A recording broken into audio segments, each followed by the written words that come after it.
माननीय सदस्य अपना आसन ग्रहण करें।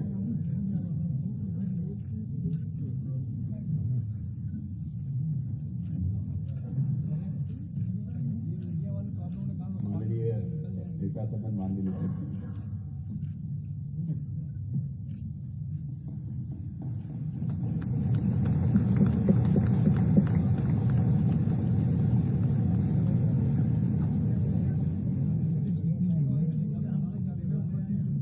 अध्यक्ष जी 18वीं विधानसभा के अध्यक्ष के रूप में सर्वानुमति से आपके चयन के लिए मैं पूरे सदन की ओर से आपका अभिनंदन करता हूं और आपको बधाई देता हूं।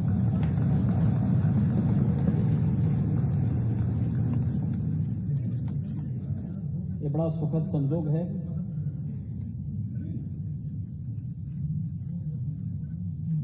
कि आपसे पहले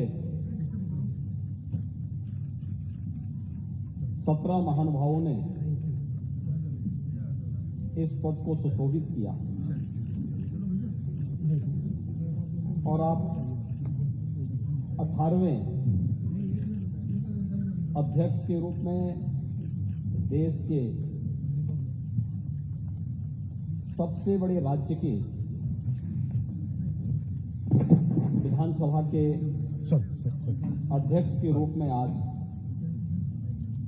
इस पद पर आसीन हुए हैं।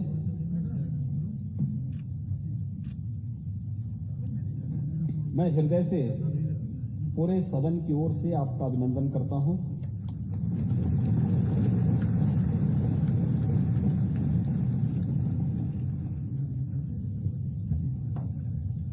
हमारे शास्त्र हमें एक बात के लिए प्रेरणा देते हैं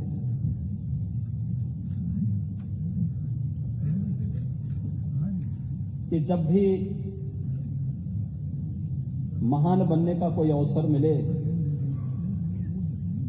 तो हमें इस अवसर से वंचित नहीं होना चाहिए। तैत्तिरीय उपनिषद ने भी कहा है कि भूत्वेन प्रमितव्यम, यानी महान बनने के अवसर से चूकना नहीं चाहिए और आपके नाम से तो महाना ही जुड़ा हुआ है।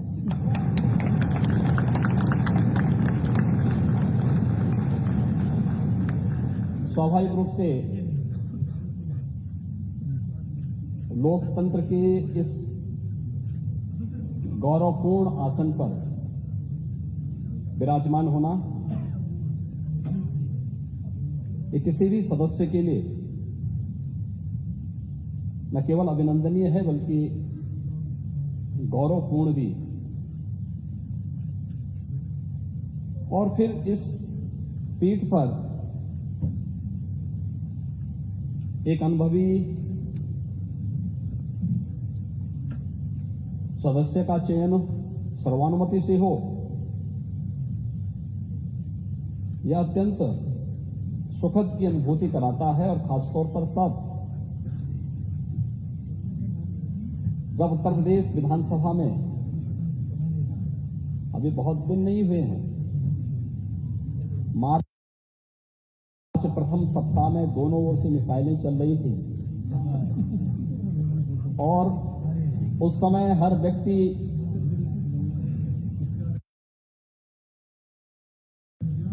एक दूसरे के हमलों से झुलसने से बचने के लिए अपने अपने स्तर पर प्रयास कर रहा था।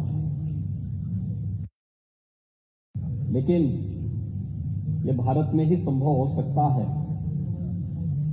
और भारत में भी उत्तर प्रदेश में ही कि राजनीतिक मतभेद भले ही कितने क्यों न हो, लेकिन लोकतंत्र को पुष्ट करने के लिए सर्वानुमति का रास्ता अपनाने और लोकतंत्र की गरिमा को और उसकी मर्यादा को बनाए रखने के लिए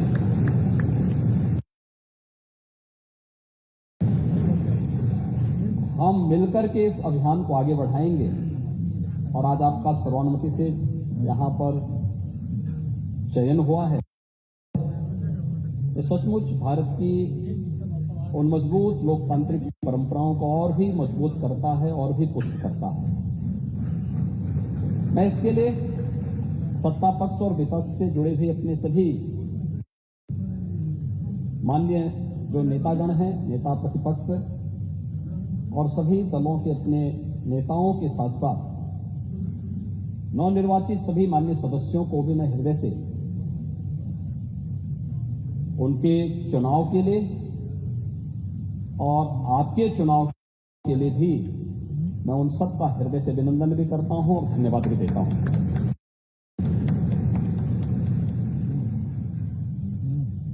अध्यक्ष जी, जब हम लोग उत्तर प्रदेश विधानसभा की बात करते हैं तो इस विधानसभा के पहले अध्यक्ष के रूप में राजर्षि श्री पुरुषोत्तम दास टंडन जी का नाम आता है। उन जैसे मनुष्यों ने इस सदन की गरिमा को, इसके उच्च संसदीय मर्यादाओं और मानदंडों को स्थापित करने का कार्य किया था और इसके बाद से श्री आत्माराम गोविंद खैर जी ने 3 बार उत्तर प्रदेश विधानसभा के अध्यक्ष को सुशोभित किया।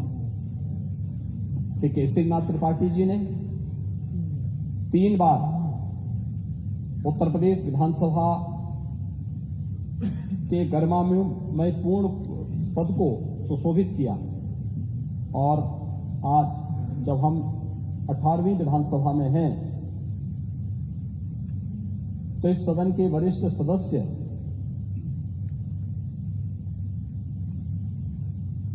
श्री माता प्रसाद पांडे जी ने भी 2 बार विधानसभा अध्यक्ष के पद को सुशोभित किया है। आज भी इस सदन के माननीय सदस्य चुने गए हैं।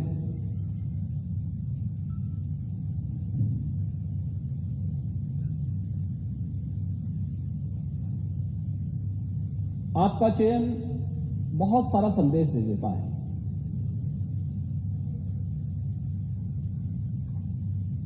ये संदेश अध्यक्ष पद जैसे गरिमामय पद के लिए तो है ही, हमारी लोकतांत्रिक परंपराओं को पुष्ट और मजबूत करने की दृष्टि से भी महत्वपूर्ण है और उससे भी महत्वपूर्ण कि लोकतंत्र के जो 2 पहिए हैं, एक सत्ता पक्ष है, एक विपक्ष है, दोनों मिलकर के उत्तर प्रदेश की 25 करोड़ जनता के सर्वांगीण विकास के कार्यों को भी एक नई ऊंचाई तक पहुंचा करके नए भारत का नया उत्तर प्रदेश बनाने में अपना योगदान दे सकते हैं। और यह संदेश उत्तर प्रदेश की कोटि-कोटि जनमानस के बीच में एक बहुत सकारात्मक संदेश देता है। हमने अभी मार्च प्रथम सप्ताह तक चुनाव के दौरान देखा, एक दूसरे पर आरोप प्रत्यारोप, आक्षेप और बयानबाजियों का जो दौर चलता रहा, हर दल अपने अनुसार करता था। लेकिन एक चीज है जो हम देश के अंदर भी देखते हैं, उत्तर प्रदेश के अंदर भी देखते हैं, जनता कभी नकारात्मकता को स्वीकार नहीं करती, कभी नहीं। नकारात्मकता के लिए उसके हृदय में कोई स्थान है ही नहीं। जो सकारात्मक होगा, जो प्रगतिशील होगा, जो लोक कल्याण का कारक होगा, जनता उसी को अंगीकार करती है। जो नकारात्मक होगा, हमारे समाज ने, हमारे देश ने कभी भी नकारात्मकता को कभी भी कोई महत्व नहीं दिया। नकारात्मकता जीवन में कभी प्रगति नहीं कर सकती है। सकारात्मकता से ही हम न केवल प्रगति के मार्ग को आगे बढ़ा सकते हैं, बल्कि सकारात्मकता के भाव से ही लोक कल्याण का मार्ग भी प्रशस्त कर सकते हैं। और आज जब देश की अपेक्षाएं उत्तर प्रदेश जैसे राज्य से हो, हर एक क्षेत्र में हो, दुनिया जब अपने द्वंद्व में उलझी हुई हो, उन स्थितियों में भारत से जो अपेक्षाएं हैं, भारत उस प्रकार की अपेक्षाएं उत्तर प्रदेश से रखता है और उत्तर प्रदेश को उन अपेक्षाओं पर खरा उतरने के लिए अपने आप को तैयार करना है। और लोकतांत्रिक व्यवस्था में जब सत्ता पक्ष और विपक्ष मिलकर के एक साथ मिलकर के इस अभियान का सहभागी बनता है तो एक और एक दो नहीं होता है, बल्कि वह मिलकर के 11 की ताकत बनकर के मजबूती के साथ लोकतंत्र की इस व्यवस्था को न केवल पुष्ट करता है बल्कि इसे और भी मजबूती के साथ आगे बढ़ाने का कार्य करता है, उन जनाकांक्षाओं की पूर्ति करने का माध्यम बनता है, जिसके लिए आम जनमानस ने हमारी इन सभी जनप्रतिनिधियों पर विश्वास किया है। ये सभी चुनाव जीत करके आए, जनता के सामने आम जनमानस ने इन पर विश्वास किया, आम जनमानस का इन पर एक नया विश्वास प्रकट हुआ है और उस विश्वास पर कहीं भी हमें कोई भी किसी भी प्रकार से उसे अविश्वास में नहीं बदलने देना है। यह हमारा लक्ष्य होना चाहिए और इस दिशा में प्रयास की शुरुआत कल से मैं देख रहा हूं। माननीय सदस्यों ने शपथ ग्रहण किया। शपथ ग्रहण करने के बाद जिस सकारात्मक भाव के साथ शपथ ग्रहण का कार्यक्रम प्रारंभ हुआ, मैंने देखा है कि कल तक यहां पर 343 मान्य सदस्यों ने एक दिन में ही शपथ ग्रहण कर लिया था। 60 मान्य सदस्य बच गए थे, उनका शपथ ग्रहण अधिकतर ने आज यहां पर अपना शपथ ग्रहण भी संपन्न किया है। और किस सकारात्मक भाव के साथ सब लोग मिलकर के इस कार्यक्रम को आगे बढ़ा रहे थे। आज चुनाव संपन्न हो चुके हैं, अब हमें विकास के बारे में सोचना है, उत्तर प्रदेश के उत्थान के बारे में सोचना है, उत्तर प्रदेश की 25 करोड़ जनता के हितों के संवर्धन के लिए सोचना है, उत्तर प्रदेश के युवाओं के बारे में, उत्तर प्रदेश की आधी आबादी महिलाओं के बारे में सोचना है, उत्तर प्रदेश के किसानों के बारे में सोचना है, उत्तर प्रदेश के मजदूरों के बारे में सोचना है और उत्तर प्रदेश के उन सभी दबे कुचले लोगों के बारे में जिनकी आवाज को देने का माध्यम लोकतंत्र ने उन्हें एक वोट के रूप में दिया है, उस आवाज को भी अब आगे बढ़ा करके शासन की योजनाओं से इसे मजबूती के साथ जोड़ने का कार्य अब सदन करे। इस विश्वास के साथ उसका एक प्रतिरूप आज विधानसभा अध्यक्ष के रूप में सर्वसम्मति से आपके चयन की इस प्रक्रिया का होना इस बात को मजबूती से और मजबूत करता है कि हम सब मिलकर के इस सदन की उच्च मर्यादाओं को, उच्च परंपराओं को आगे बढ़ाने का कार्य करेंगे और आज आपका चयन उसका एक उदाहरण भी है। देश के अंदर विभिन्न विधानसभाएं, उत्तर प्रदेश की विधानसभा के अंदर क्या कुछ हो रहा है इसको बहुत नजदीक से देखती है। मुझे याद है जब पिछले 17वीं विधानसभा में इस सदी की सबसे बड़ी महामारी के दौरान हम लोगों ने विधानसभा के सत्र को यहां पे संचालित करने का निर्णय लिया। बहुत सारे प्रश्न उठ रहे थे कि कोरोना में सदन चलाना क्या आवश्यक है। हम लोगों ने कहा देखिए संवैधानिक बाध्यताएं हैं और विधायी कुछ कार्य संपन्न होने आवश्यक है, इसलिए हम लोग उसकी कोई व्यवस्था देने जा रहे हैं। हम लोगों का सत्र बहुत संक्षिप्त सत्र था, लेकिन सत्र कैसे हमने संचालित किया है, विभिन्न राज्यों से मेरे पास फोन आते थे कि कैसे आपने सदन का संचालन किया, कैसे इस कार्यक्रम को आगे बढ़ाया। और 17वीं विधानसभा तो इस मामले में बहुत रिच रही है कि उसने बहुत सारे ऐसे कार्य किए जो वास्तव में कार्यकाल 17वीं विधानसभा में सरकार को भी, माननीय सदस्यों को भी 3 वर्ष का ही कार्यकाल का एक अवसर प्राप्त हुआ था। 2 वर्ष कोरोना जैसी महामारी से जूझते हुए व्यतीत हुए, लेकिन उन 3 वर्षों में भी पहली बार सस्टेनेबल डेवलपमेंट गोल्स पर सदन में चर्चा हो सके और लगातार 36 घंटे तक चर्चा चल सके। शिक्षा के क्षेत्र में, स्वास्थ्य के क्षेत्र में, गरीबी उन्मूलन के क्षेत्र में, अन्नदाता किसानों के लिए, पर्यावरण के लिए कैसे हम उस विकास की प्रक्रिया को सतत बढ़ाने के लिए कार्य कर सकेंगे, इस पर चर्चा होती। इस पर इसी सदन में राष्ट्रपिता महात्मा गांधी की 150वीं जन्म जयंती के अवसर पर लगातार 36 घंटे तक हमारे सदन का चलना माननीय सदस्यों के मन में आम जनमानस के प्रति बसी व भावना को प्रदर्शित करने का एक माध्यम बना था।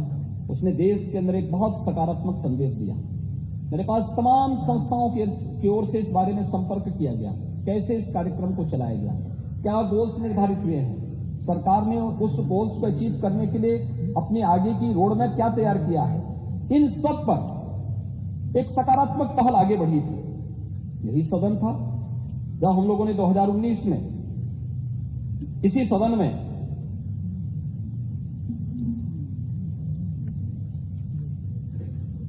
छब्बीस नवंबर 2019 को संविधान को अंगीकार करने के दिवस को, उसकी 70वीं वर्षगांठ पर एक विशेष सत्र का आयोजन संविधान से संबंधित और बाबा साहब भीमराव अंबेडकर के प्रति श्रद्धा और सम्मान का भाव व्यक्त करते हुए इस अवसर पर एक विशेष सत्र हम लोगों ने आयोजित किया था।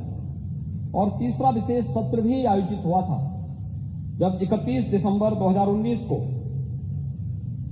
संविधान के 126वें संशोधन विधेयक के समर्थन के लिए हम लोगों ने एक विशेष सत्र यहां पर आयोजित किया था, जो अनुसूचित जाति जनजाति से संबंधित, उनके हितों से संबंधित एक विशेष सत्र आयोजित किया गया था। 2020 के प्रारंभ में 7वें राष्ट्रमंडल संसदीय संघ भारत परिक्षेत्र का एक ऐतिहासिक सम्मेलन भी यहां पर आयोजित हुआ था। श्री हृदय नारायण दीक्षित जी के मार्गदर्शन में, उनके नेतृत्व में 17वीं विधानसभा ने जिस गरिमामयी तरीके से सत्र के संचालन को उन्होंने अपनी विद्वता से, अपने सार्वजनिक जीवन के अनुभव से आगे बढ़ाने का कार्य किया था, अत्यंत अभिनंदनीय रहा। और उत्तर प्रदेश विधानसभा में जिन बातों पर चर्चा होती थी, जिन मुद्दों को यहां पर उठाया जाता था, उसकी गूंज देश के अंदर विभिन्न राज्यों के साथ ही प्रदेश के अंदर भी गांव और गलियों तक भी सुनने को, देखने को हम सबको मिलते थे कि आज उत्तर प्रदेश विधानसभा में जनता से जुड़े हुए इस मुद्दे पर गंभीर चर्चा हुई है। आज उत्तर प्रदेश विधानसभा में इस दिशा में एक नए प्रस्ताव को आगे बढ़ाया है। आज ये अलग अलग मुद्दों पर जनता के बीच में भी ये बातें सुनने को मिलती थी। वह एक बहुत सकारात्मक भाव होता है। मुझे लगता है कि जब जनता अपनी विधायी संस्था को एक विश्वास के रूप में देखती है, तो हम मान करके चलें कि लोकतंत्र के प्रति आम जनमानस के विश्वास को प्रकटीकरण करने का सबसे अच्छा माध्यम होता है। और लोकतंत्र के प्रति आम जनमानस का विश्वास लोकतंत्र को सबसे ज्यादा मजबूती दे सकता है। और उस मजबूती का आधार हमें इस सदन को बनाना ही होगा। इस दिशा से आज आपका चयन हुआ है। हम सब जानते हैं आप लगातार 8वीं बार उत्तर प्रदेश विधानसभा के सदस्य चुने गए हैं। आपके पास सार्वजनिक जीवन का एक लंबा अनुभव है। कानपुर जैसे औद्योगिक क्षेत्र में मां गंगा के तट पर बसे हुए इस औद्योगिक नगर में जमीन से जुड़े हुए आम कार्यकर्ता के रूप में कार्य करते हुए, बूथ स्तर के कार्यकर्ता के रूप में, मंडल अध्यक्ष के रूप में कार्यकर्ता के रूप में, शिक्षा और सेवा के क्षेत्र में कार्य करने वाले संगठनों के पदाधिकारी और एक सामान्य कार्यकर्ता के रूप में कार्य करते हुए आपने एक लंबे समय तक जहां उस फील्ड में काम किया, वहीं 8 बार से कानपुर महानगर से विधायक के रूप में आपका चयन आज इस सदन में होता रहा है। आपने विभिन्न सरकारों में भी अलग अलग मंत्री पद का दायित्वों का निर्वहन किया। और कुशलतापूर्वक अपने नेतृत्व क्षमता का, अपनी प्रशासनिक क्षमता का, अपनी आम जनमानस के प्रति अपनी संवेदनाओं को प्रदर्शित भी किया है। वह आपके द्वारा लिए गए निर्णयों के आधार पर, आपके द्वारा किए गए कार्यों के माध्यम से बार बार एक सदस्य का एक क्षेत्र से चुनाव जाना, यह और वह भी तब जब दुर्भाग्य से जातिवाद की, उस राजनीति की उस आंधी में एक व्यक्ति जिसकी अपनी कोई जाति न हो, जिसकी अपनी जातीय पहचान न हो, जिसने अपने जन्म के साथ ही पैतृक रूप से महाना शब्द जोड़ करके अपने को ये कहा कि भैया हम तो सेवा करते करते महान हैं, इसलिए हम लोग केवल राष्ट्रवाद, सुशासन, विकास और गरीब कल्याण के इस अभियान के साथ जुड़ करके अपने इस कार्यक्रम को आगे बढ़ाएंगे और लगातार जनता का एक विश्वास अर्जित करना। एक चुनाव हो सकता है, 2 चुनाव हो सकते हैं, तीसरा भी चल सकता है, लेकिन बार बार चुना जाना, अच्छे वोटों से चुना जाना, हर बार मत का प्रतिशत बढ़ जाना एक बहुत सकारात्मक संदेश है। और पिछली सरकार में मुझे उस सरकार को भी नेतृत्व देने का सौभाग्य प्राप्त हुआ था।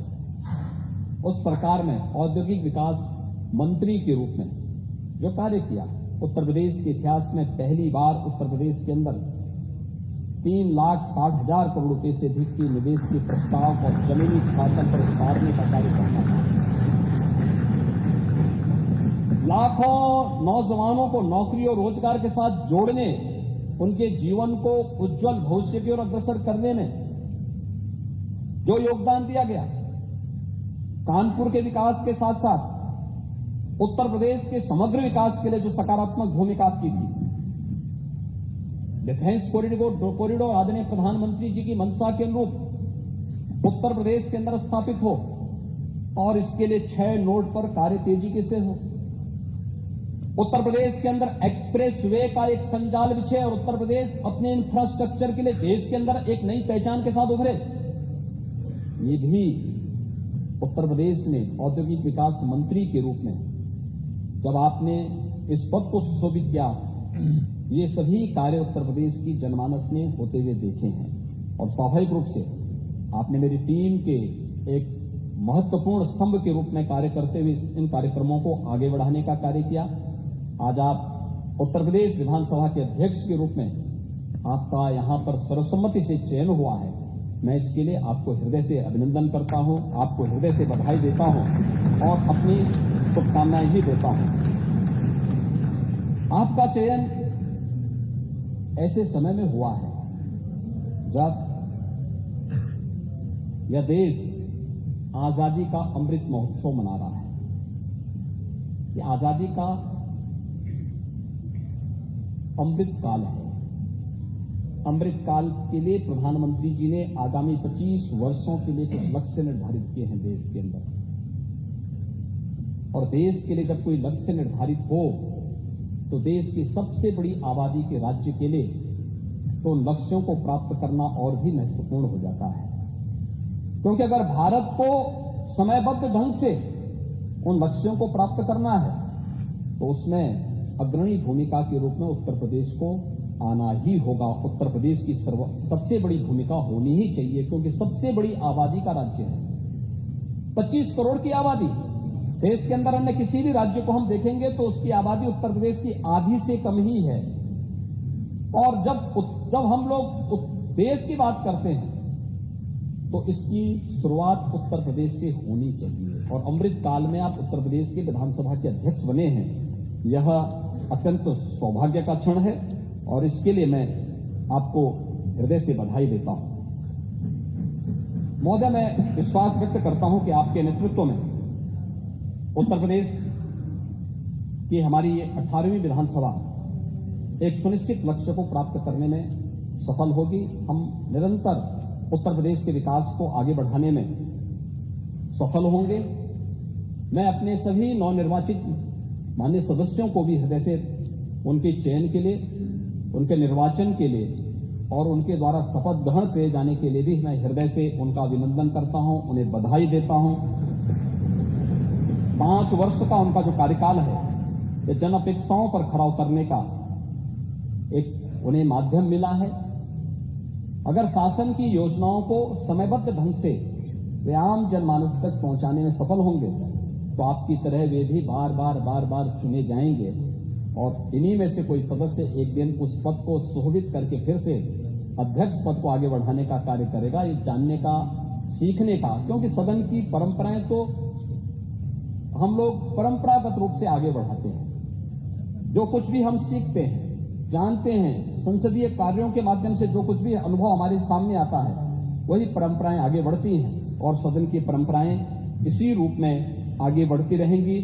एक बार फिर से मैं आपको इस पद पर चयन के लिए हृदय से, अपनी ओर से, पूरे सदन की ओर से, पार्टी की ओर से हृदय से बधाई देता हूं, आपका अभिनंदन करता हूं और विश्वास व्यक्त करता हूं कि उत्तर प्रदेश विधानसभा अध्यक्ष के रूप में आप उत्तर प्रदेश के सदन की मर्यादा को, इसकी परंपरा को एक नई गरिमापूर्ण तरीके से आगे बढ़ाने का कार्य करेंगे और उत्तर प्रदेश विधानसभा 17वीं विधानसभा की तर्ज पर, यद्यपि विगत 2 वर्षों से हम लोग कोरोना जैसी महामारी से के प्रबंधन में ज्यादा समय हमें खर्च करना पड़ा, ज्यादा समय लगाना पड़ा, एक जगह एकजुट होकर के ज्यादा जमावड़ा नहीं होना है, यह जो भी प्रोटोकॉल थे उसका पालन करते हुए हम लोग अगले 2 वर्ष में कोई कार्य इस प्रकार से आगे नहीं बढ़ा पाए। लेकिन समय समय पर राज्य के हित के लिए, 25 करोड़ जनता के हित के लिए और देश और दुनिया से जुड़ी हुई उन महत्वपूर्ण मुद्दों को लेकर के चर्चा परिचर्चा का एक माध्यम हमारा ये सदन बनेगा। इस विश्वास के साथ मैं एक बार फिर से आपके प्रति हृदय से बधाई देता हूं, आपकी उज्जवलमय भविष्य की कामना करता हूं और विश्वास व्यक्त करता हूं कि आपके नेतृत्व में यह सदन अपनी उच्च परंपराओं को आगे बढ़ाने का कार्य करेगा। आपके प्रति मेरी पूरे सदन की मंगलमय शुभकामनाएं हैं। धन्यवाद। जय हिंद। माननीय नेता प्रतिपक्ष, नेता समाजवादी पार्टी आदरणीय अखिलेश